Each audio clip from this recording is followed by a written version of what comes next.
I know one of the young girls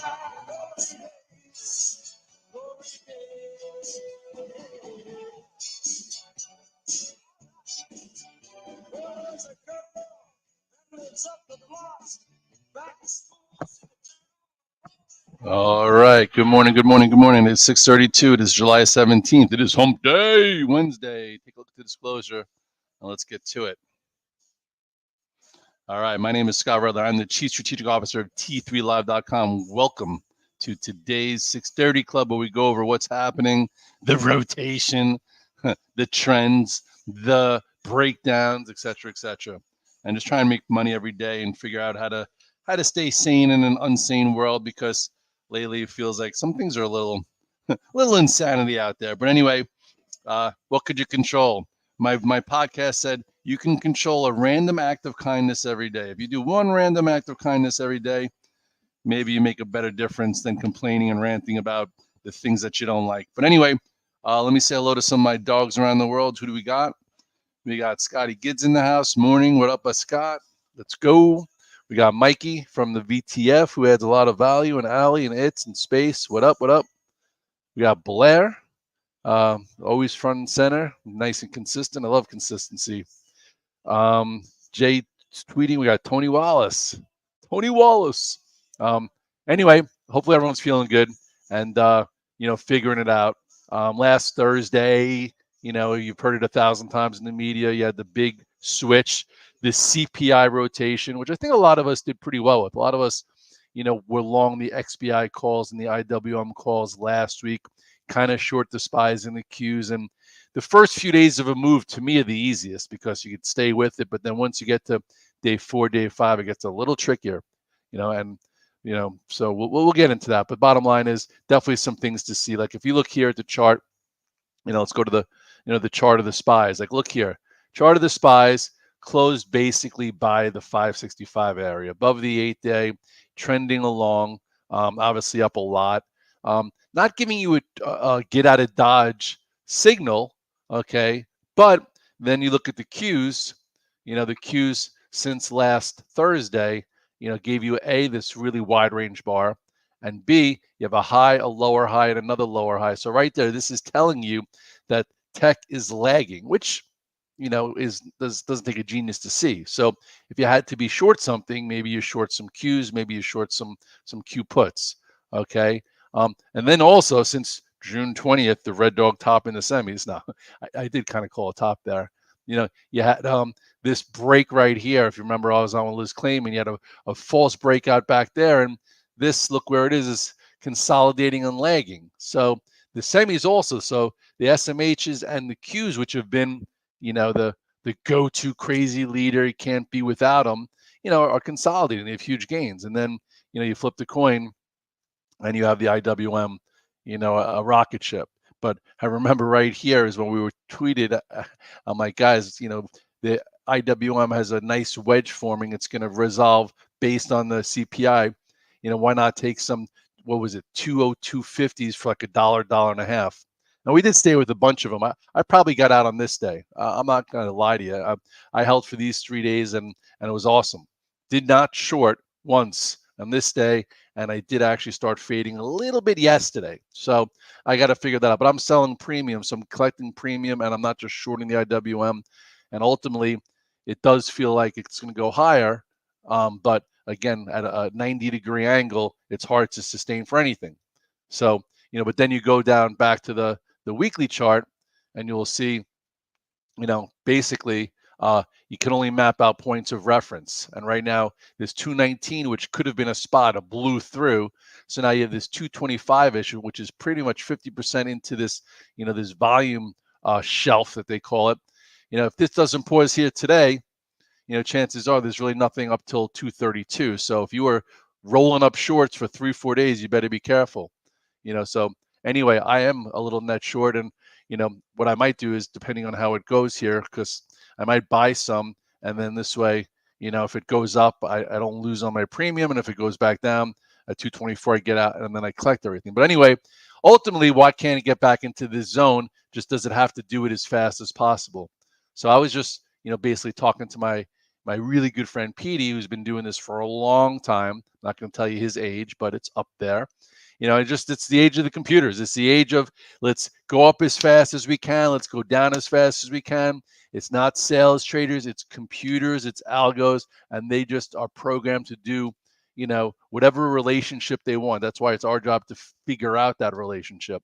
Even last Wednesday, the spies had to be up 6 days in a row before you finally had a 4 or 5 point down move, or the Qs had to be up 7 days in a row before it went down 10.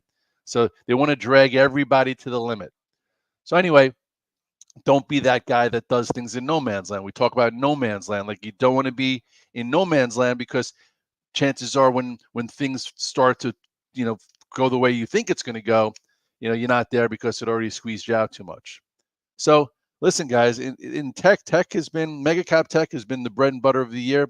I'm not in any of them long. Okay, I have a few leftover options, but again, kind of wishy-washy. Look, what's wishy-washy? Well, look at Microsoft. Microsoft broke the 8-day right here. Okay, no reason to be in Microsoft as an active trader who trades for a living yet. It broke. Done. Okay, wait. What's it called? Meta broke also. Remember here? I remember where was I? I was friggin' on my way from the basketball tournament. I was long Meta, broke right here. Okay, false breakout, and it was the last to go up. You get out. Down here, you know what? I'm nibbling a little bit of call saying, hey, earnings are coming out the end of July. Maybe they do a discount. I'd rather buy a little lotto plays, $50 off the highs or so. So, but that's risk is premium paid. I'm not just sitting there buying Meta because Meta worked for the majority of the year. You can't do that as a trader. Then you go, I haven't really been in Google in a while. What Google do? Google also, broke its upper area, broke the 8-day.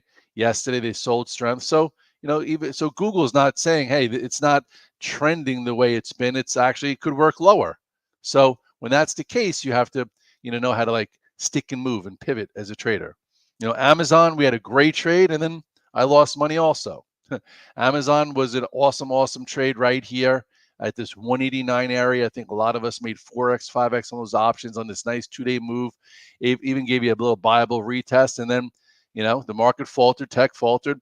It was friggin', Jeff was leaning on it, and then, the tech programs went to sell, and all of a sudden now, Amazon's in a corrective phase, and chances are it's not going to be knocking on this door for, I don't even know. Who knows? Maybe the fall. We'll see how it goes. As far as the semis, remember yesterday, I'm like, watch 127 in the video. If 127 breaks and you're looking to be short, you could probably press the hell out of it. I'm going to give my buddy Brian, okay, a little shout out. He's been shorting the semis every bounce. Ever since this, he's been shorting. He started again here, added yesterday. And he's like, these things are not only consolidating, they might be a little cooked for a while. So he's waking up today and getting paid handsomely. We've been in NVIDIA and a lot of these semis for most of the year. I don't own any NVIDIA right now. I'm just trading it tactically. I did buy a little Avago, not going to lie. And it's still hanging around here. But I'm not sitting in the stock because the stock's unproven right now. It's post-split, so I have some options. So those won't work the best for me. But today we'll see. I still think, it's funny. Tesla's like a hybrid of like a small cap or a Trump trade. You have Elon. So I think like yesterday I made money shorting Tesla on the open. It was up 5. All right, today I'm going to look to see if I could buy it. I was showing you guys this wedge, in Tesla, and it feels as if, it's still consolidating. It could always break it to the downside, I guess. But bottom line is, I think that this has been a laggard. Okay, they like the laggards right now.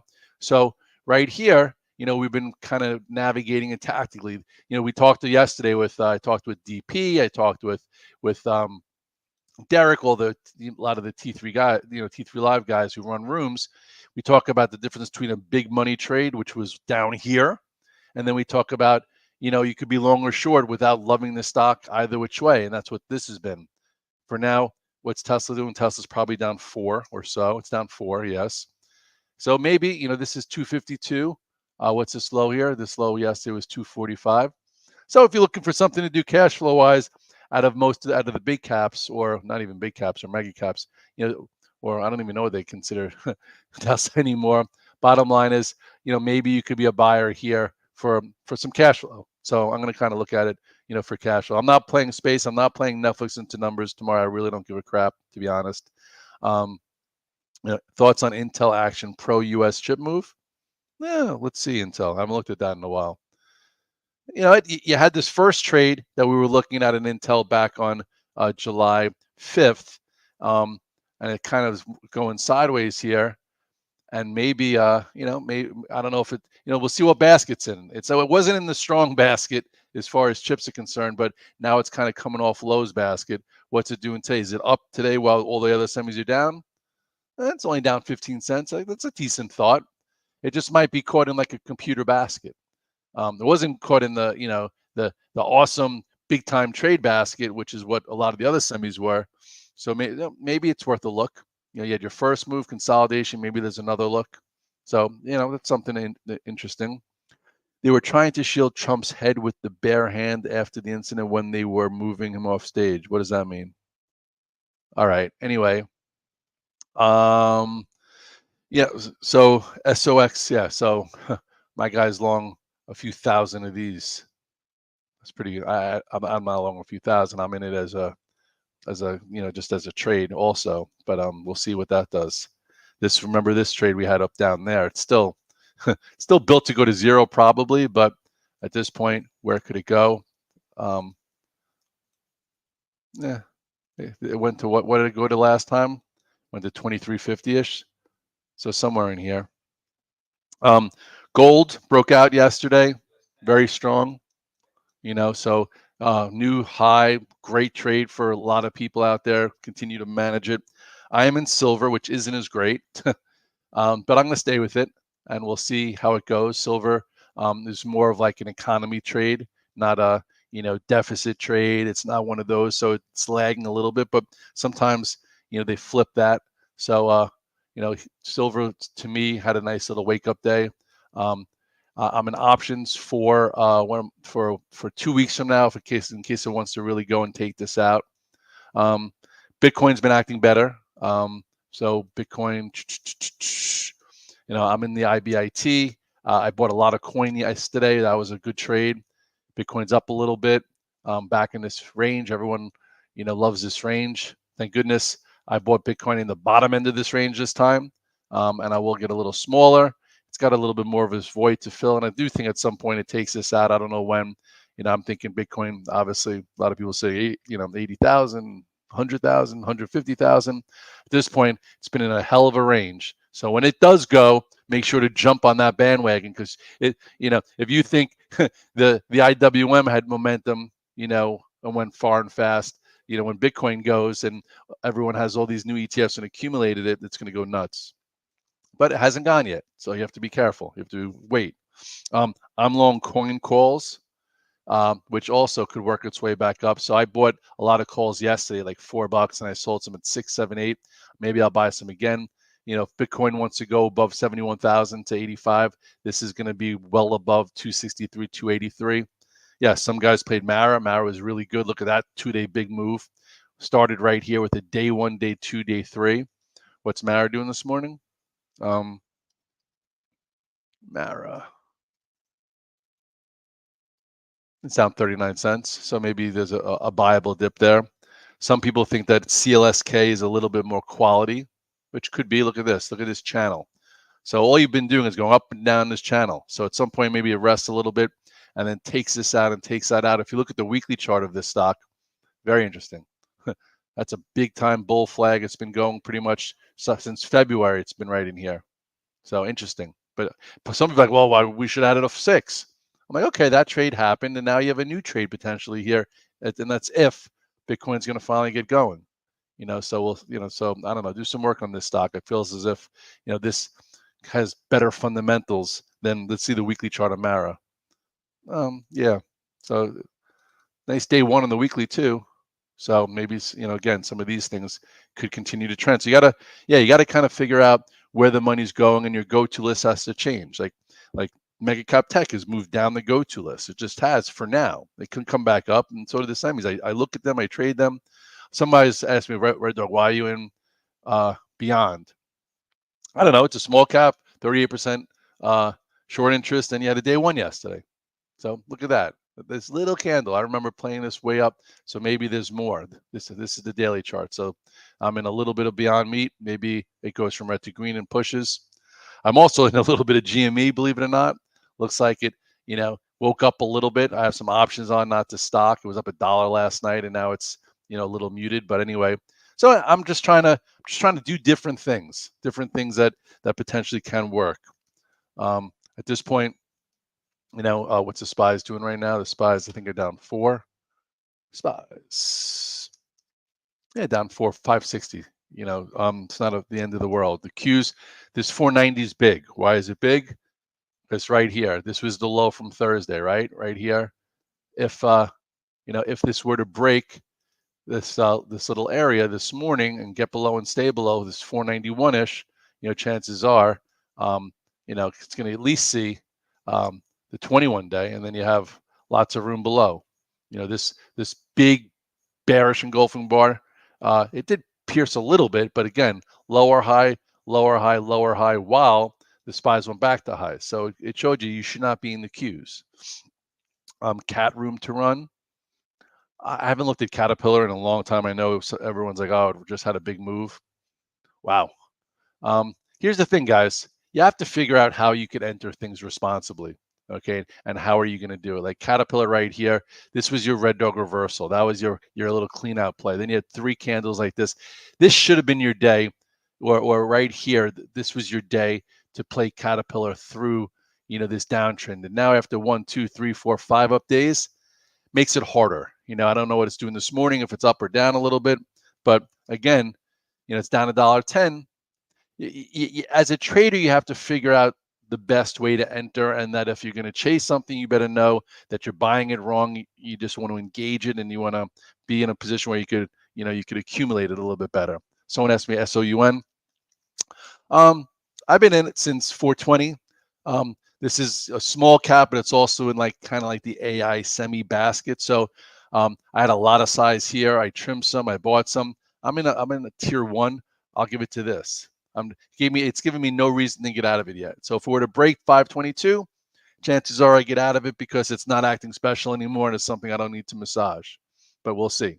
It's got room to there. So not a hyper focus. It's just something that paid me a lot of money while I was away, and we'll see if that continues.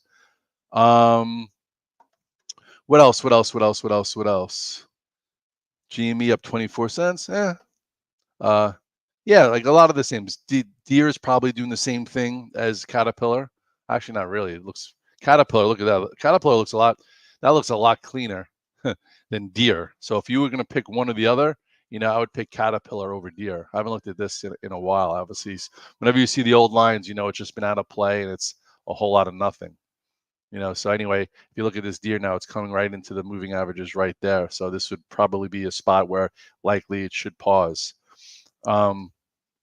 UPST, it's kind of in the risk growth piece of junk basket. But anyway, had a move. Okay, this has a big short interest. Obviously, you see, I used to play this way back in the day. Last time it had a move like that and then failed. Haven't really looked at it since.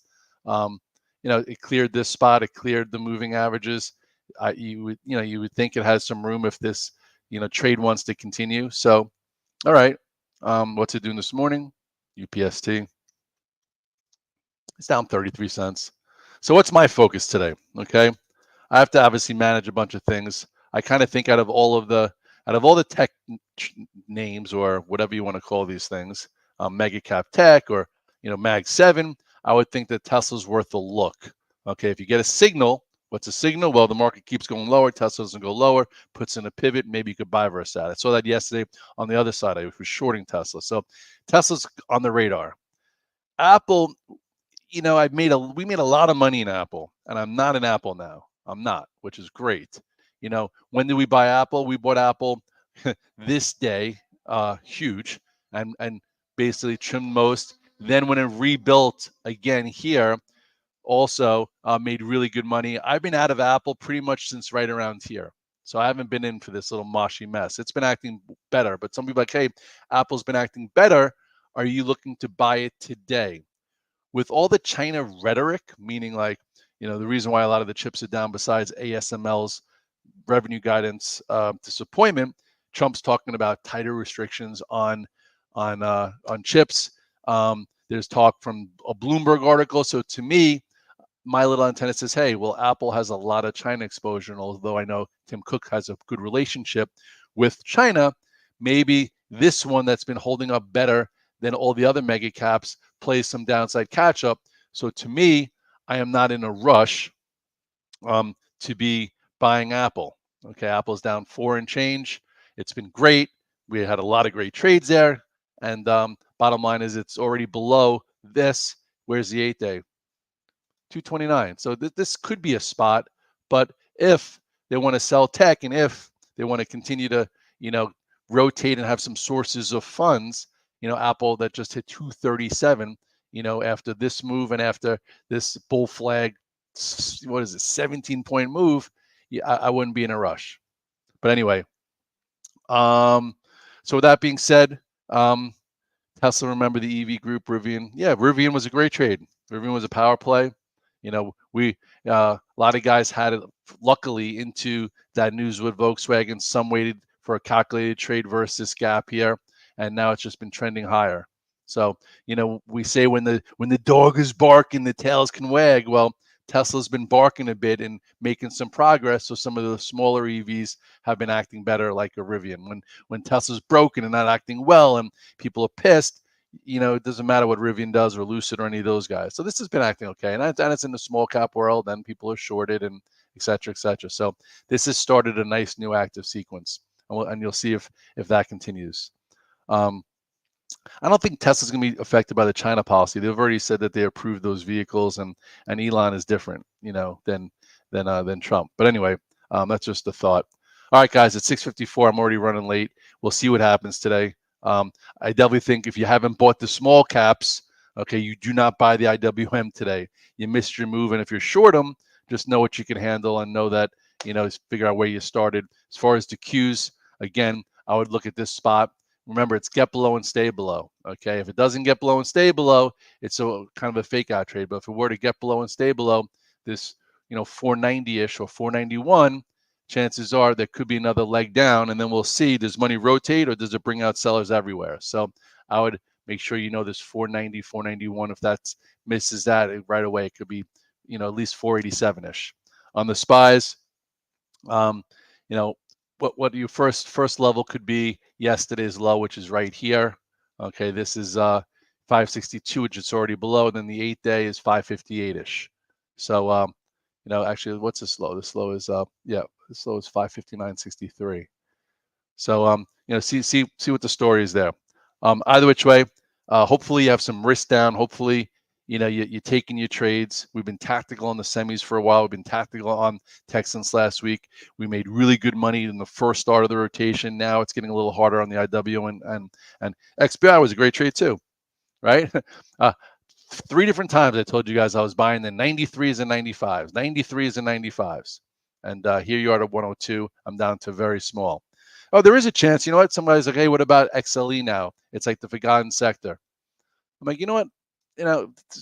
Energy doesn't really do so fantastic over the summer usually, but if they're looking to, see what could go next, et cetera, because, that's what these market, these market computers do, there is a chance that, maybe this gets better. I know I have the $93 calls for Friday.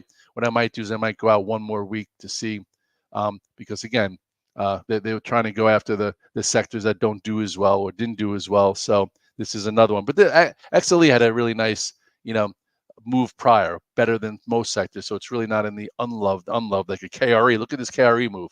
Holy cow. But anyway, all right, good luck today, guys. I'm starting to babble. I have about 40 charts to do. Know what you can handle and know where these things came from.